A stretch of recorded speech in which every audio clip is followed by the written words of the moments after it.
How to connect a Briggs Stratton throttle cable.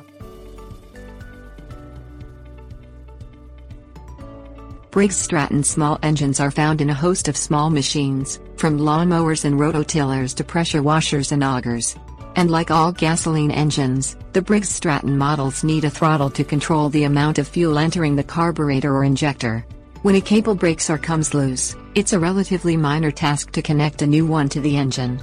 Replacements can be found at home centers, outdoor equipment dealers and lawn and garden stores. Things you'll need: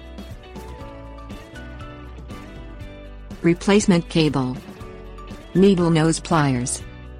Insert the curved pin at one end of the cable through the eye on the engine throttle assembly. The throttle assembly is located by identifying an L-shaped lever bolted to the engine housing.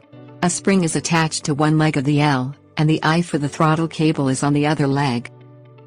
Pull the casing on the cable back far enough so that it can rest on a U-shaped fork near the throttle assembly.